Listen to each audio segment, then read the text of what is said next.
সাহিত্যের সেরা গল্প চ্যানেলে আপনাদের সঙ্গে আছি আমি কুণাল। আজকের গল্প কুপার সাহেবের বাংলো। লেখক হরিনারায়ণ চট্টোপাধ্যায়। হরিনারায়ণ চট্টোপাধ্যায় জন্মগ্রহণ করেন 23শে মার্চ 1916 সালে কলকাতার ভবানীপুরে। তার লেখা প্রথম উপন্যাস রেঙ্গুনের পটভূমিকায় লেখা ইরাবতী 1948 সালে দেশ পত্রিকায় ধারাবাহিকভাবে প্রকাশিত হয়। শিশুদের জন্য লেখা বইয়ের মধ্যে বিখ্যাত হল ভয়ের মুখোশ ও পাথরের চোখ। 1972 সালে মতিলাল পুরস্কার এবং 1976 সালে তারাশঙ্কর পুরস্কারে সম্মানিত হন হরিনারায়ণ চট্টোপাধ্যায়। তাকে আমরা হারাই 20শে জানুয়ারি 1981 সালে। আজকের গল্প নেওয়া হয়েছে শশধর প্রকাশনী থেকে প্রকাশিত ভৌতিক অমনিবাস বইটি থেকে। চলুন শোনা যাক কুপার সাহেবের বাংলো।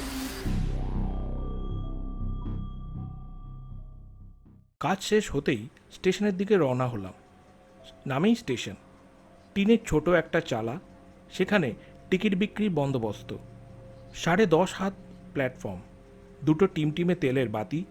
স্টেশনে যখন গিয়ে পৌঁছালাম তখন 7:30। কোথাও কেউ নেই, টিকিট ঘর বন্ধ। প্ল্যাটফর্মের ওপর কে একজন ঘুমাচ্ছিল। আমার আওয়াজে উঠে বসলো। তাকে জিজ্ঞাসা করলাম, ট্রেন কটায় রে? জামশেদপুরে ফিরব।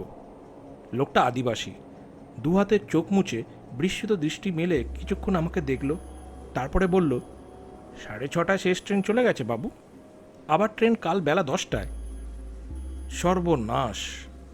তাহলে রাত কাটাবো কোথায়? শীতকাল, একবার হাওয়া দিচ্ছে, মনে হচ্ছে যেন গায়ে 1000 ছুঁচ ফুটছে। স্টেশনে কোথায় শোবো? তার উপায় নেই। তাড়াতাড়ি বেরিয়ে এলাম।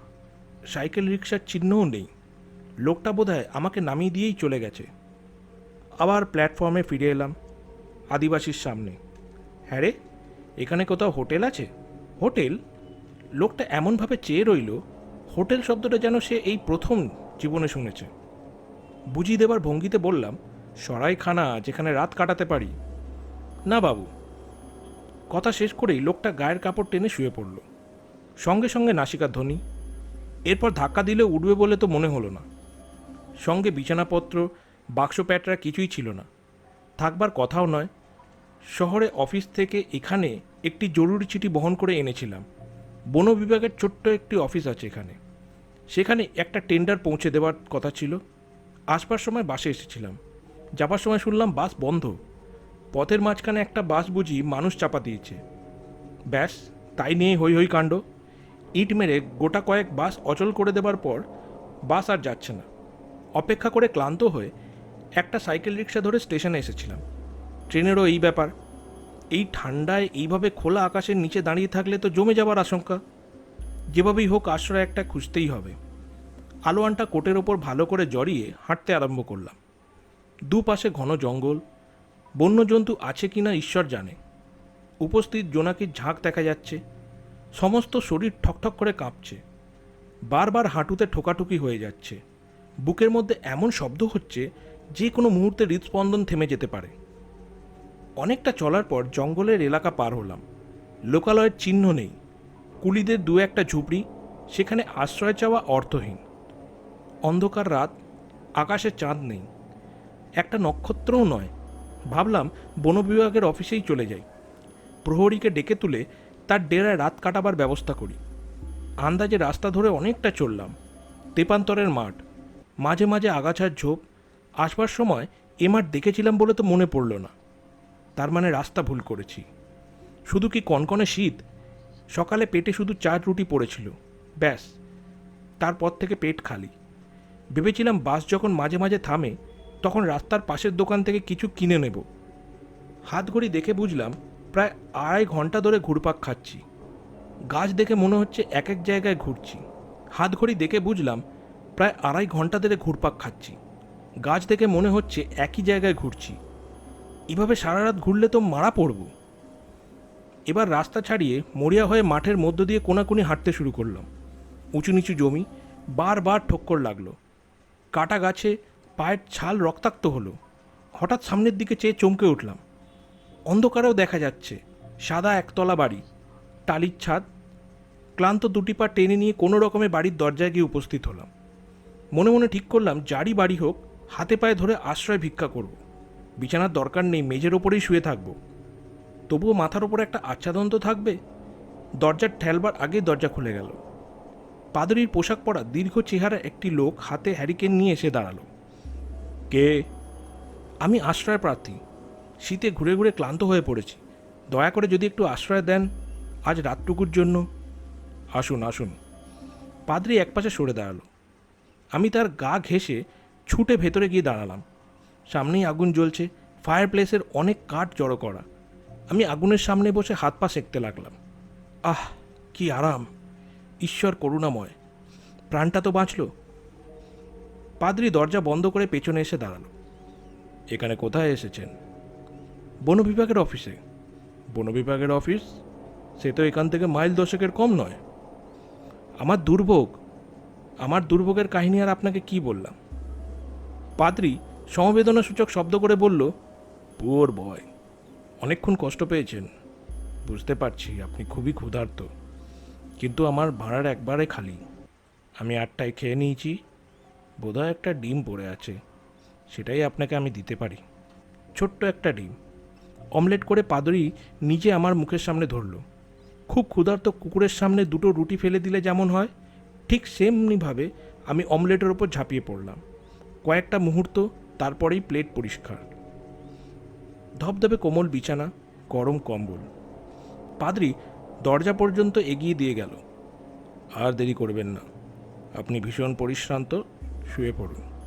আশা করি কাল বাস চালু হয়ে যাবে। খুব সাবধানে দরজা ভেজিয়ে পাদ্রি বেরিয়ে গেল। কম্বলটা গায়ে জড়িয়ে বিছানায় শরীর ঠেকাবার সঙ্গে সঙ্গে গভীর নিদ্রায় মগ্ন হলাম। রাত কত জানবার উপায় নেই। হাত ঘড়িটা খুলে জানলার তাকে রেখেছিলাম। হঠাৎ চোখে উজ্জ্বল আলো লাগাতে চমকে চোখ খুললাম। ভোর হয়ে গেল বোধহয়। কাঁচের জানলা দিয়ে সূর্যের আলো এসে পড়েছে। ঘুমের ঘোর কাটতে একটু সময় নিল। চোখ চেয়ে যা দেখলাম তাতে আমার সারা শরীর রোমাঞ্চিত হয়ে উঠল। খাড়া হয়ে উঠল চুল। উজ্জ্বল হ্যারিকেন হাতে একটা মুখ আমার ওপর ঝুঁকে পড়েছে। মুখ বললাম বটে, কিন্তু ওটা মুখ নয়, একটা চামড়ার মাথা। চোখের জায়গায় বিরাট গর্ত, দাঁতগুলো বেরিয়ে আছে। এই যে জ্যান্ত মানুষ গো, কতদিন পর জ্যান্ত মানুষ দেখলাম, তাও আবার পুরুষ মানুষ।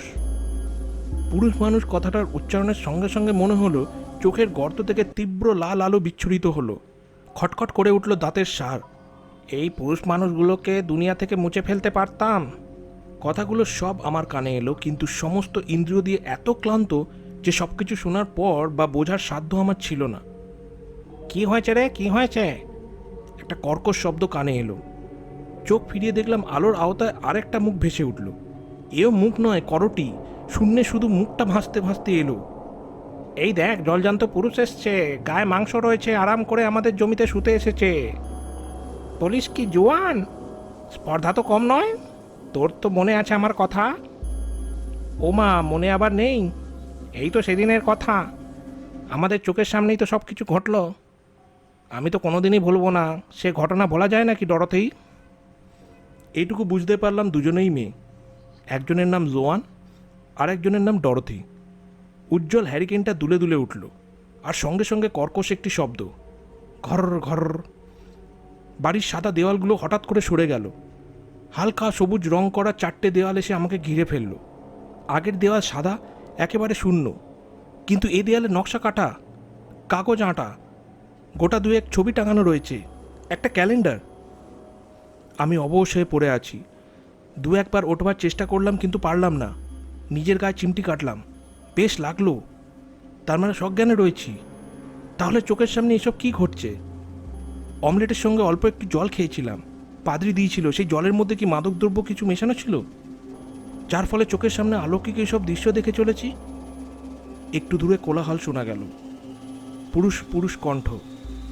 তারপরেই দেখলাম একটি যুবতীকে টানতে টানতে একজন যুবক প্রবেশ করলো। এদিকে লক্ষ্য করিনি, গোটা দুয়েক সোফা, সামনে একটি সেন্টার টেবিল। যুবতীকে এনে যুবকটি সোফার ওপর আঁচড়ে ফেলল। যুবতীর পোশাক আশাক দেখে লজ্জা পেলাম। পাতলা ফিনফিনে একটি স্কার্ট পরা, ভেতরে আর কোনো আবরণ নেই। তাছাড়া টানাটানি করে আনার জন্য স্কার্টের অনেক জায়গা ছিঁড়েও গেছে। যুবকটির কোমরে হাত দিয়ে দাঁড়ালো। শয়তানি, এবার তোকে হাতে নাতে ধরেছি, বল জানলা দিয়ে কে পালালো, কে ছিল সেই লোকটা? যুবতী মাথা নাড়ল। আর্থার, ভুল দেখেছো তুমি।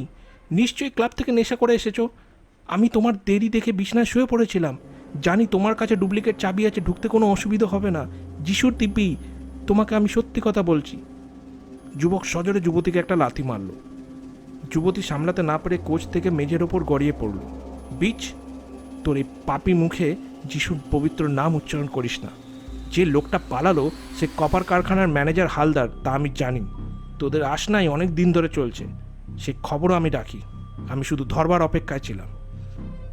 তুমি শুধু মিথ্যা আরোপ করছো আর্থার।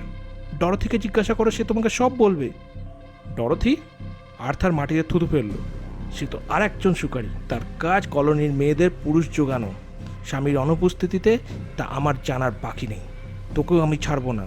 সেও অনেক ঘর শান্তি নষ্ট করেছে, তাকেও দুনিয়া থেকে হাঁটতে হবে। তুমি সব বাজে কথা বলছো। নিজের দোষ ঢাকবার জন্য এইসব কথার অবতারণা করছো তুমি। চোপড়াও, আমার ক্লাবের জুয়া খেলি, মদ খাই, কিন্তু কোনোদিন কোনো মেয়ে ছেলের দিকে চোখ তুলে চেয়েছি কেউ বলতে পারবে? হ্যাঁ হ্যাঁ জানি, পুরুষ মানুষের 7 খুন মাফ। দোষ করে আবার উল্টোপাল্টা কথা। এবার আর্থার সজোরে যুবতীর পেটে একটা লাথি মারল। 2 হাতে পেট টিপে যুবতী কাঁকিয়ে উঠল। কি সর্বনাশ করছো তুমি? জানো না আমার পেটে তোমার সন্তান? আমাদের ভবিষ্যতের বংশধরকে তুমি মেরে ফেলবে। আর্থার যুবতীর চুলিমুটি ধরে টেনে তুলতে যাচ্ছিল। কথাটা শুনে হঠাৎ থমকে সে দাঁড়িয়ে পড়ল। আমার সন্তান? নিশ্চয়ই, তোমার ছাড়া আর কার? জোয়ান আর আর্থার পিটারের সন্তান। ছেলে হলে এর নাম রাখবো ড্যানিয়েল, আর মেয়ে হলে ক্যারোলিন। জোয়ান আর কথা বলতে পারল না। আর্থারের উটকো হাসির শব্দে মাঝপথে থেমে গেল। দেয়ালে একটা কোট টাঙানো ছিল। হাসতে হাসতে আর্থার পকেট থেকে একটা খাম বার করলো। তারপর সেই খাম খুলে একটা কাগজ বার করে চেঁচিয়ে উঠল, দেখো ডাক্তার সেনের রিপোর্ট। আমি কোনোদিন সন্তানের জন্ম দিতে পারবো না। গত যুদ্ধে আমার এই সর্বনাশ হয়ে গেছে। অপারেশন করে গুলি বার করার সময় আমার পৌরসত্ব হরণ করেছে। কাজেই যেটা তোমার পেটে এসছে সেটা নেটিভ হালদারের দান। নিজের কথায় তুমি নিজে ধরা পড়েছো শয়তানি। আজ তো শেষ দিন। হঠাৎ আর্থার কোমর থেকে রিভলভার বার করলো।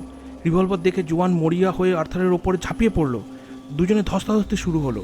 আমি বুঝতে পারলাম ঘামে আমার সমস্ত দেহ ভিজে গেছে। চেঁচাতে গিয়ে দেখলাম গলা থেকে কোনো স্বর বের হচ্ছে না। চোখের সামনে এক নারকীয় ঘটনা ঘটে যাবে, অথচ আমি নিজে অসহায়ের মতন তাই দেখব।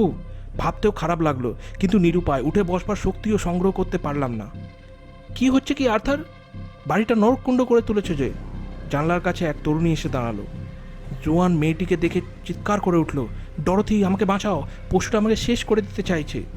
মুহূর্তের জন্য জোয়ান একটু অন্যমনস্ক হয়ে গেছিল। আর্থার এই সুযোগ হারালো না। রিভলভারের নল একেবারে জোয়ানের মাথায় ঠেকিয়ে ট্রিগার টিপল। গুরুম! নীল আলোর শিখা সঙ্গে সঙ্গে ঘিলুর কিছুটা ছিটকে দেয়ালের সঙ্গে আটকে রইল। জোয়ানের শরীরটা 2-1 মুহূর্ত স্থির হয়ে রইল, তারপরে টলে পড়ল মেঝের ওপর। সারা মুখ রক্তে ভেসে গেল।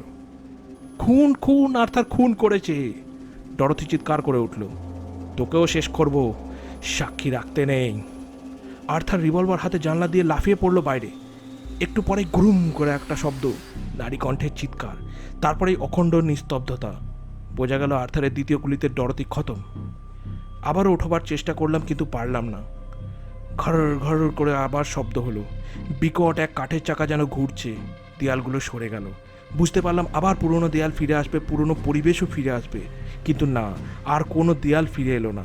পরিবর্তে কনকনে ঠান্ডা শীতের হাওয়া, হাড়ের মধ্যে রক্ত জমিয়ে দেবার মতন অবস্থা। হাত দিয়ে অনুভব করলাম বিছানা উধাও। ভিজে ঘাসের ওপর শুয়ে আছি। শিশিরে ভেজা মাঠ, আকাশে 2-1 নক্ষত্র মিটে মিটে জ্বলছে। তার মানে অনাবৃত আকাশের তলায় মাটির শয্যায় শুয়েছিলাম। উঠে বসলাম। সারা রাত ঠান্ডায় শুয়ে হাত পা নাড়াবার সাধ্য নেই। হিমে আড়ষ্ট। অনেক কষ্টে উঠে বসলাম। রাত প্রায় শেষ। পূর্ব দিকে আলোর আঁচড়। এবার ভোর হবে। একটু একটু করে আলো ফুটল। পরিবেশের দিকে নজর দিয়েই এবার চমকে উঠলাম। কবরখানার মধ্যে শুয়ে আছি। একেবারে দুপাশে 2টো কবর। ঝুঁকে পড়ে প্রস্তর ফলকে লেখা পড়লাম, জোয়ান পিটার, জন্ম 1926, মৃত্যু 1950। এপাশের প্রস্তর ফলকে দেখলাম ডরথি জোন্স, জন্ম 1920, মৃত্যু 1950। জানি না এগিয়ে গেলে আর্থারের কবরও দেখতে পাবো কি না। আগ্রহ আর সাহস কোনোটাই হলো না। বুঝতে পারলাম মেরুদণ্ড বেয়ে ঠান্ডা একটা শিহরণ। বুকের স্পন্দন অতি দ্রুত। যেমন করেই হোক এই পরিবেশ ছেড়ে আমাকে পালাতেই হবে।